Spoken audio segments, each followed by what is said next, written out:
Let's listen to Admiral Pereira. Can you hear me at the back? Yes or no? You can. Good. If you can't hear me at the back at any time and you want to, just make a shindig up there and raise your hand.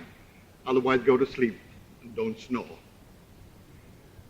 Gentlemen, when I was first asked to speak to you on this aspect of leadership, I was a little reticent because I have been on the sidelines, out of touch, for 10 years almost. Come February '82, it will be 10 years. And I think there has been a complete change, as changes always come, in the ethos of the service. I also felt that to start this off, it would probably be better to have someone more au fait with the problems of leadership or the aspects of leadership to kick you off on this workshop. Indeed, the very word workshop was not something I was used to. When I left, there was a gentlemanly term called seminar, which has now become a workshop.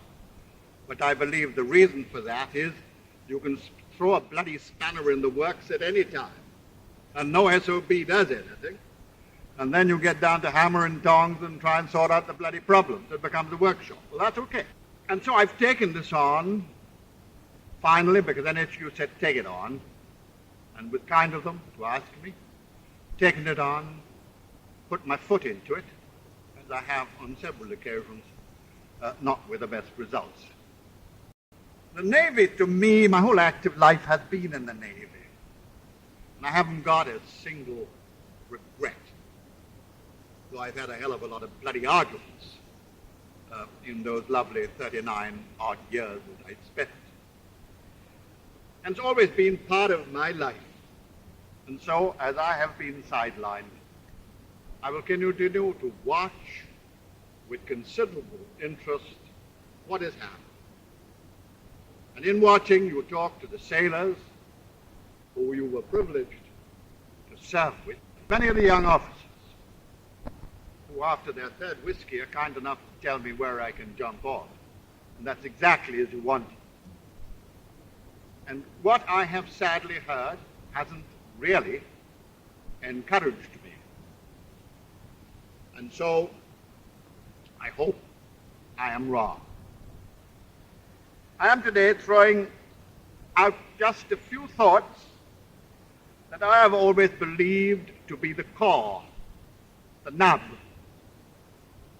of what we call leadership, and what I term as leadership and credibility, because one cannot go without the other. To me, they are synonymous terms, because leadership without credibility is really a whitened sepulchre of pseudo-leadership. It has no use, it has no body, and really it doesn't achieve anything but money in someone's bloody hip pocket. And that's no damn leadership at all. What really is leadership? And in my limited scope, as I see it, it is the welding together, mentally and physically, of that most diverse creation called human beings for the achievement of an aim, often difficult, which, if achieved, doesn't always bring credit to the individual, but brings credit to the organization, the unit, the service. That credit can spill over onto the individual, but it happens as a peripheral function and not as a primary function. The more difficult the aim, the greater is the achievement, and the greater the credit to the organization. Obviously, in doing this, you have to have a leader or leaders working out the parts, motivating human beings to cross the obstacles, finding the alternative sources round hurdles, and at all times carrying their men with them, inspiring them in the confidence, the belief, and the determination that they will, indeed they must, achieve success. Now that type and degree of leadership falls squarely on all of you, because that is perhaps your primary function in its service. To lead in peace and war, and to try and keep failures down to zero or to a very, very small percentage. Now, I talked of leadership and credibility. If your men do not believe in you, if your young officer does not believe in you and sees in you a devious human being, as many of us sadly are, a devious human being, not interested in his men, not terribly interested in his profession for profession's sake,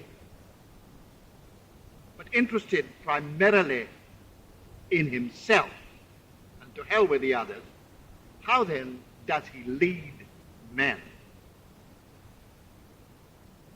And I don't refer to the genius, because they are very rare birds. I refer to the common run-of-the-mill officer like you and I, who has to lead men, who has to teach, to mold, to look after, with all the genuineness at his command, those under him, those in his team, those to whom he is responsible. These tasks cannot be achieved. He cannot lead without integrity or credibility. And it is my view that it is imperative, in fact, that credibility has to be the primary ingredient of leadership if you deserve any success in that area. I'm sure there are people sitting there who say, Admiral, you're a stupid son of a bitch. You're out of touch totally. How the bloody hell does anyone know what my little aim is in my little computer? That I'm looking after myself. I'm a smooth guy. I can get over it. What the hell are you talking about, men knowing this and men knowing that? Cock. You're out of date. Okay. Just let me say this to you. In today's environment, whether it's in a corporate office, whether it's in industry, whether it's in the Navy,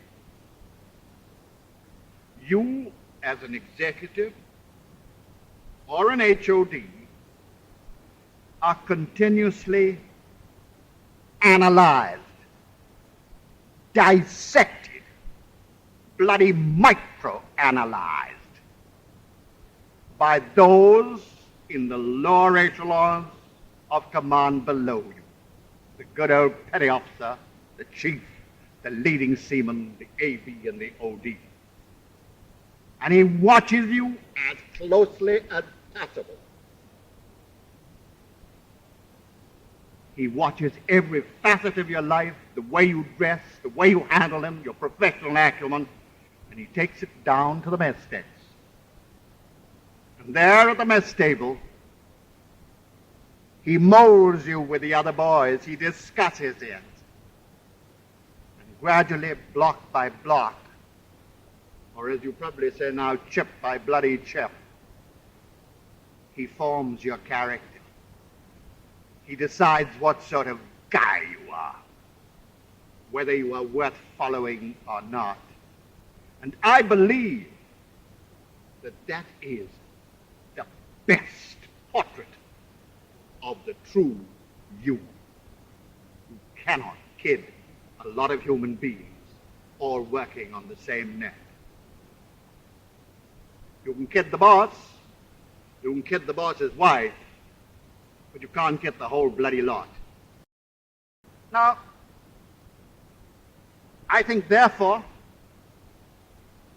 that your team will only be led or will follow you if they believe in you, a belief that is deep and analytical and the bedrock of your future success. Let me give a little example of this. Ron Pereira is the executive officer of a cruiser. His standing orders lay down beautifully in that lovely book, bound, covered in rexine, blue rexine, with standing orders of falana. Ship's companies, men on board can only take 1 pack of cigarettes out every day, 2 on the weekend. That's put down. Ron Pereira happens to say, well, you know, my wife smokes too. It's a stupid thing, but she does smoke. And I also have an elder daughter who's working, she's not married. She smokes too. So I say, what the hell, damn it, I'm not smuggling. I know there's a rule, but I've got the discretion of the commander. I say to Cootie, the good old wine steward, Cootie, carton of cigarettes in my briefcase. Pick it up, walk over the side, smart salute, gone. Coot goes down to the mess decks and says, honey, no, this bloody standing order. Commander takes a pack, gold bloody carton of cigarettes home. 10 days later, ordinary seaman Bloggins is brought up as a defaulter, caught with 3 packs of cigarettes on the weekend instead of 2. Comes up to the commander's table. Commander looks at him, charges read out. The LPM says he caught him. Commander tears him up into little bits. Bloody standing orders are there. What the hell are you doing? 14 days, number 11, or whatever it is. And the little man walks away. And what is he really saying? He really says in his mind, you bloody bastard. You son of a bitch. I know because the mess deck tells me you took a bloody carton of cigarettes every 2 days. And because I'm caught with 1 pack extra, this is what you do? You just wrecked your bloody credibility. And if you think you can lead men like that, you're bloody fooling yourself, which is about the worst thing you can do ever. You can fool a lot of other people, but don't fool yourself. You have no ability, men will not follow you. In a tight situation, they will say, he has one rule in a book, and he follows another. Don't follow. And that, I think, is something you've got to remember. The credibility in your bloody heart to yourself and your men. Now, let me come to a little point. Credibility really, I think, gives you what I sincerely believe to be an enormous advantage. And it is really a very simple factor by which you should live. Nonetheless, once your credibility is established, men accept a lot more from you than others, however demanding and tough you may be. Now, let me dwell just a little on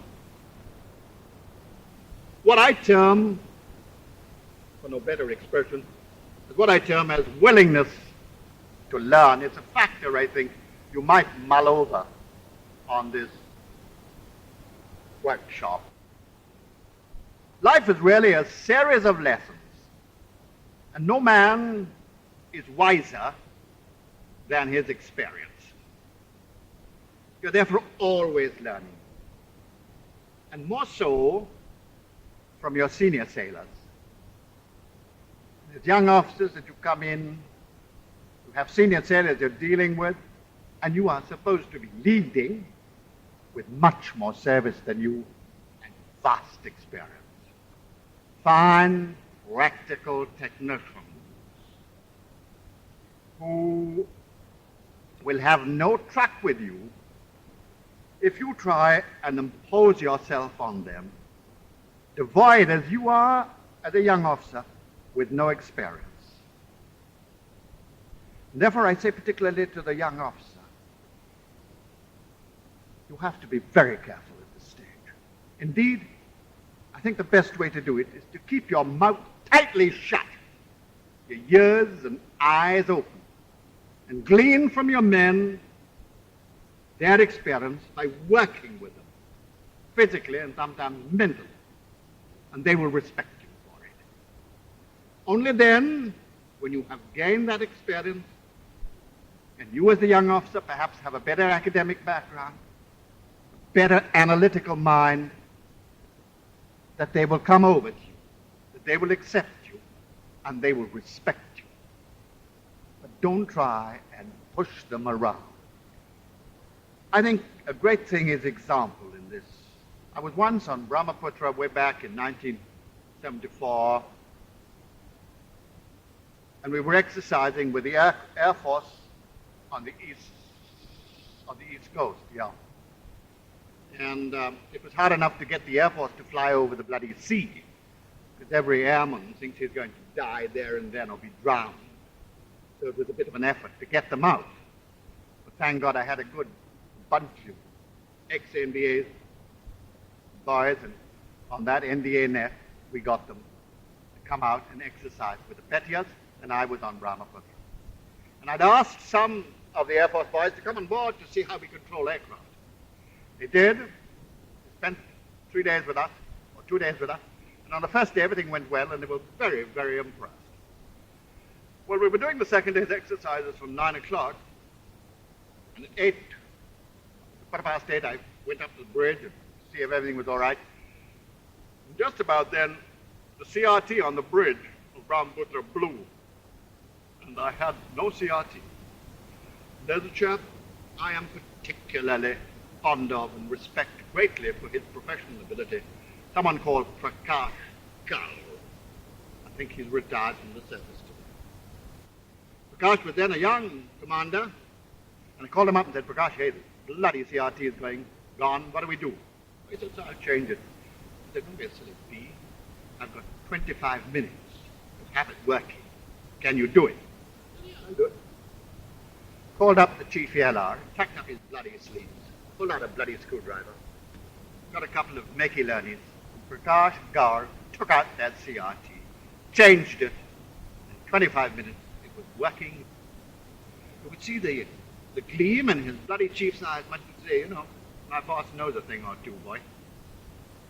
And I'm sure Prakash Gaur was very high in the esteem of his men.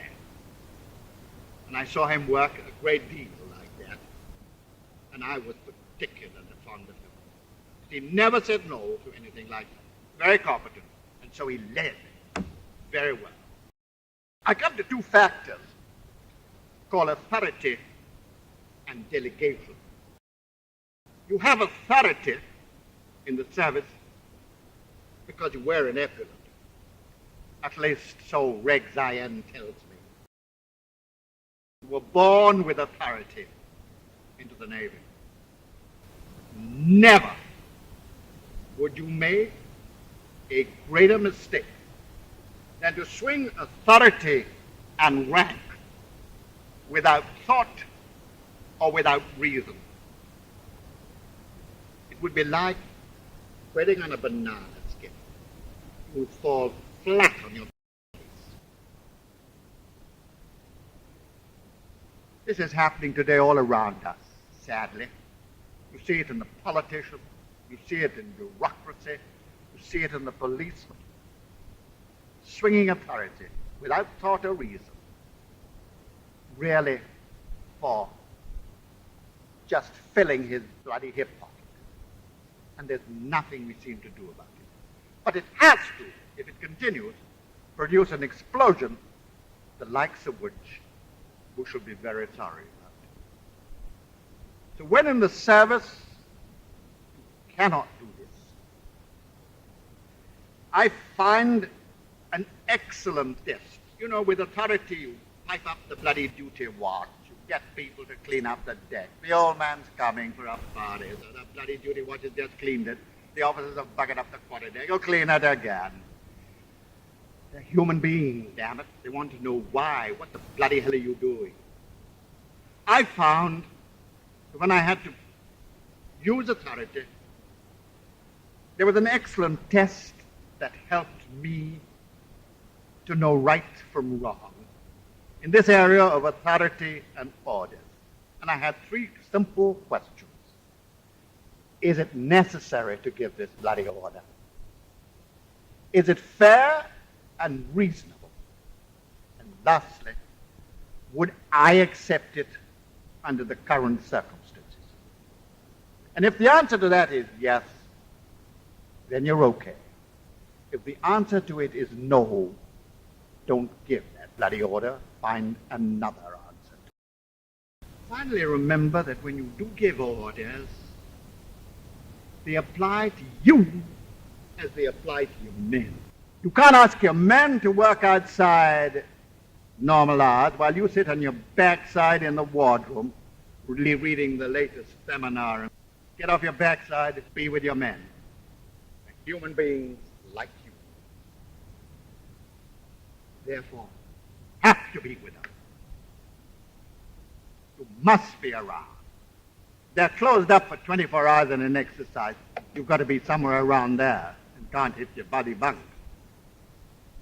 The tendency that's coming in too much, and I see it in the Army, which I'm very close to. I see men running at 6:30 in the morning, not an NCO, not a bloody officer. I see men exercising, no officers around. I see JCOs that are so pot-bellied, this in an infantry center. It doesn't augur well for the fighting qualities ultimately of that unit when the chips are down. And I'm very surprised to see it. If you have the authority, it is absolutely essential that you delegate it, because it's not humanly possible to carry all authority in yourself. And by delegating it, you are really establishing confidence in the lower echelons of command. In that little petty officer, in the sub, if you're a lieutenant commander or a lieutenant, let him do it. Because when you do not delegate authority, you are really undermining yourself, as it establishes your lack of confidence in a team that you're trying to bloody lead. You are saying, I don't believe in you, but I'm trying to lead you. It's contradictory. It therefore shakes the team's credibility in you. It merely breaks up everything that you're trying to establish, and it literally breaks you. So you must delegate it. Finally, if you delegate it, you have to have the guts in you and the spunk in you to stand by your men. Too many of us look the other way. You have to stand by your men. And I'll give you one little example of someone you don't even know.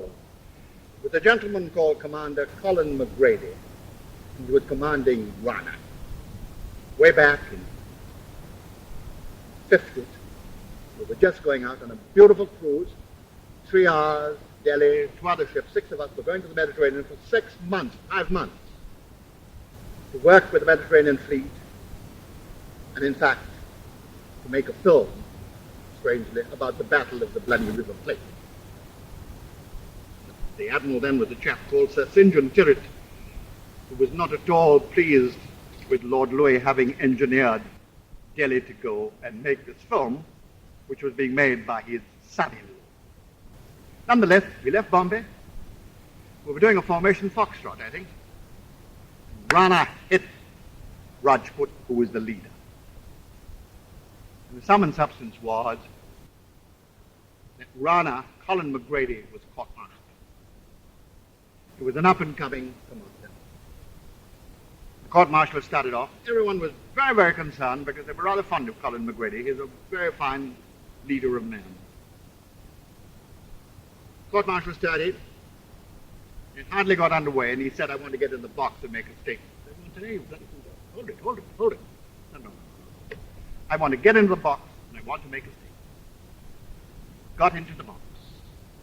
And he said, I don't wish this court-martial to go on because I have been accused of negligence,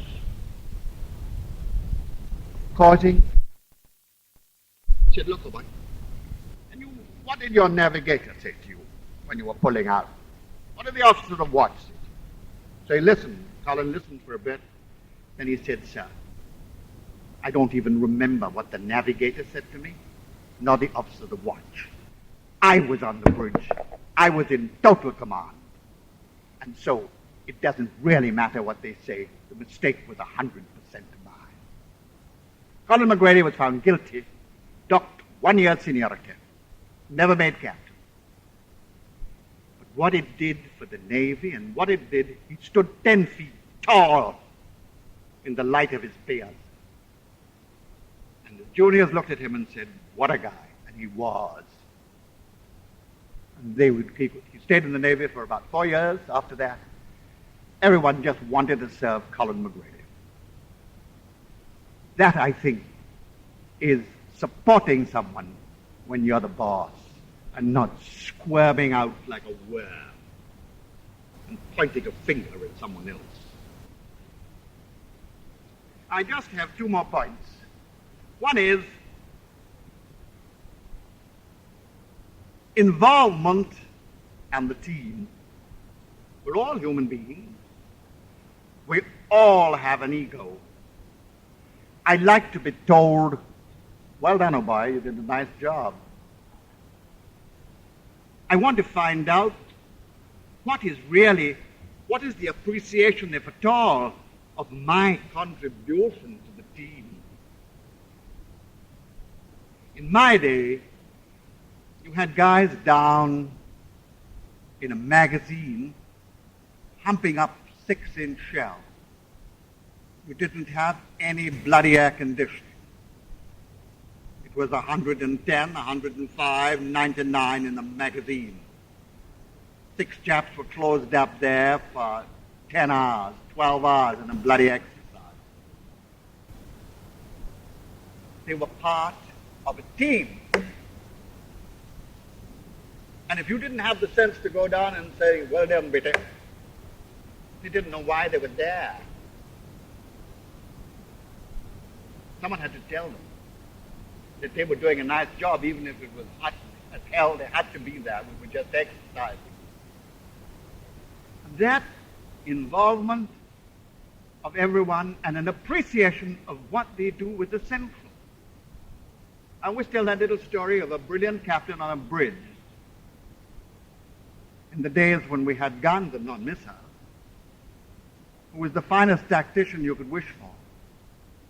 But if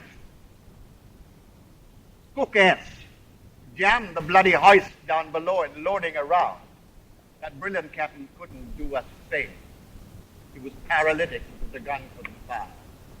And so the Cook S and the brilliant captain have a certain equation. And therefore, every human being is important.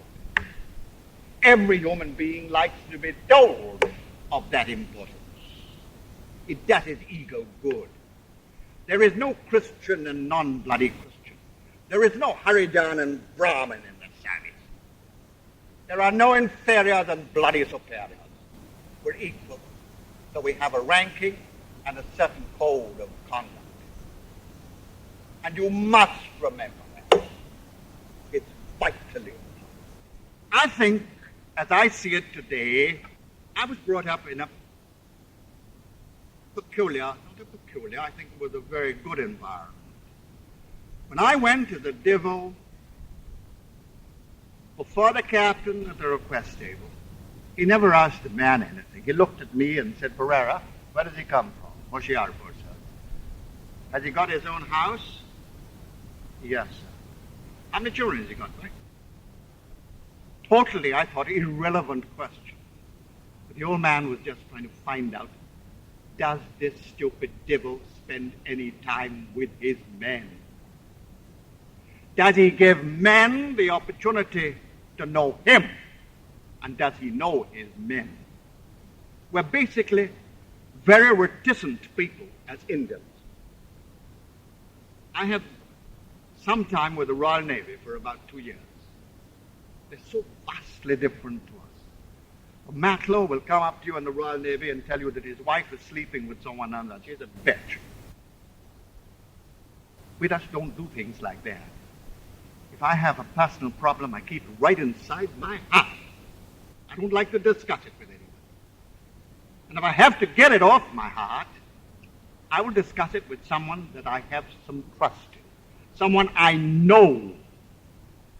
And how the hell does the man know you if you don't give him that opportunity? How does he form his opinions of you? Is this a loudmouth bee that will discuss it in the wardroom? Will he listen to me? Will he counsel me correctly? Will he help me? You have to give your man that opportunity to know you as you are getting to know him. So you've got to be with him in work and play.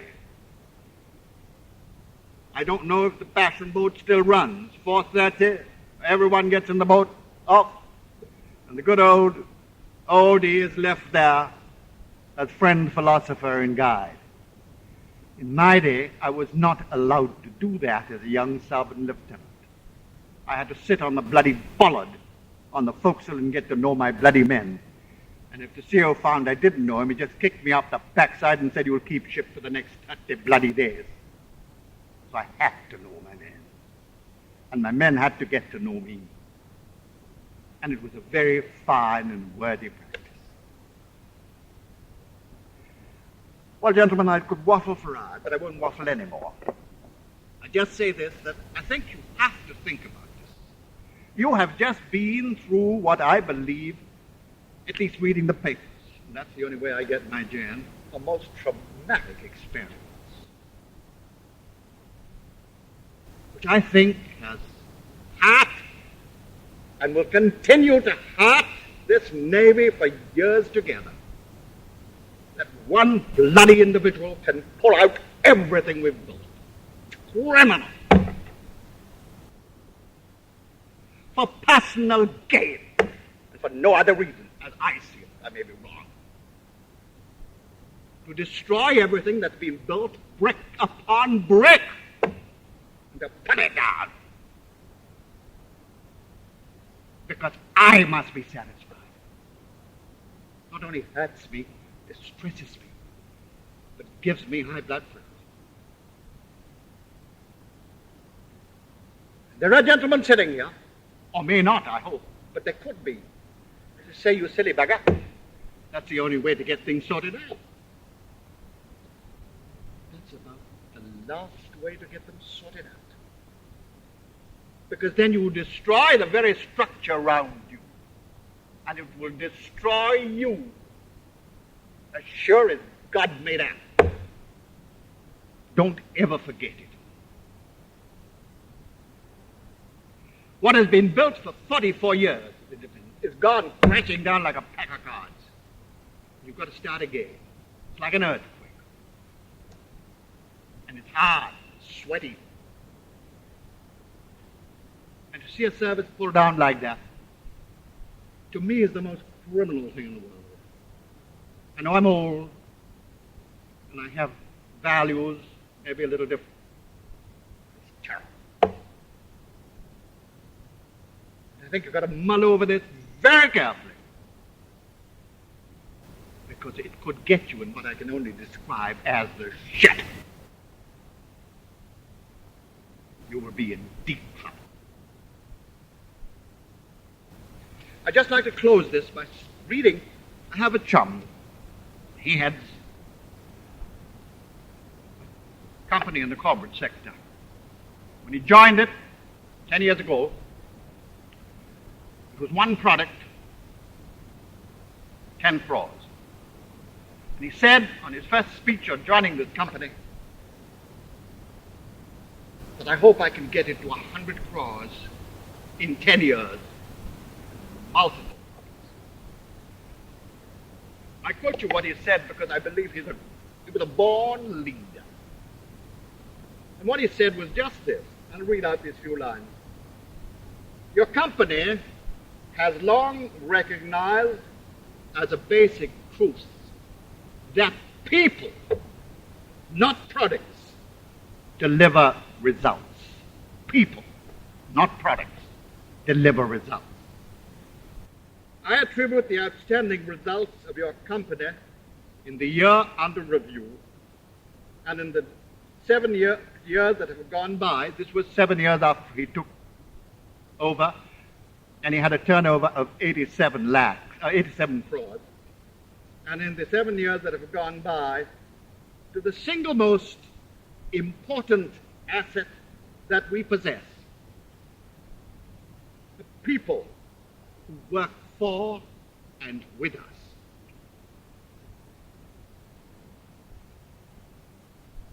They possess vital virtues. They have pride in themselves and in the company. They contribute to and nurture the company's culture of character and competence.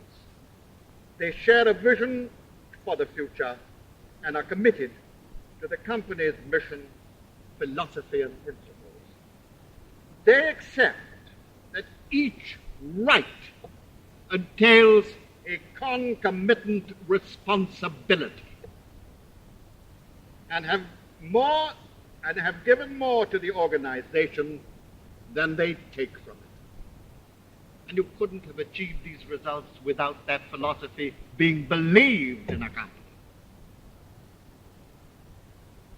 Ours is a relationship not born solely out of commercial necessity, but one built upon the solid foundation of mutual trust and an uncommon commitment to a common purpose, the creation and sharing of wealth. I believe success is a product of unremitting attention to purpose and an unwavering commitment to values. The group of ordinary people working for and with this company, delivering extraordinary results year after year, perhaps demonstrates the validity of this statement. Now, gentlemen, I've waffled very long. If you have any questions, I will take them on. The ruder, the more forthright, I would like it. Because I don't write your bloody 475, so I can't call you a bastard or a tactless guy. So you don't have to worry. So whatever you want to ask, shoot. Thank you, gentlemen, very much indeed.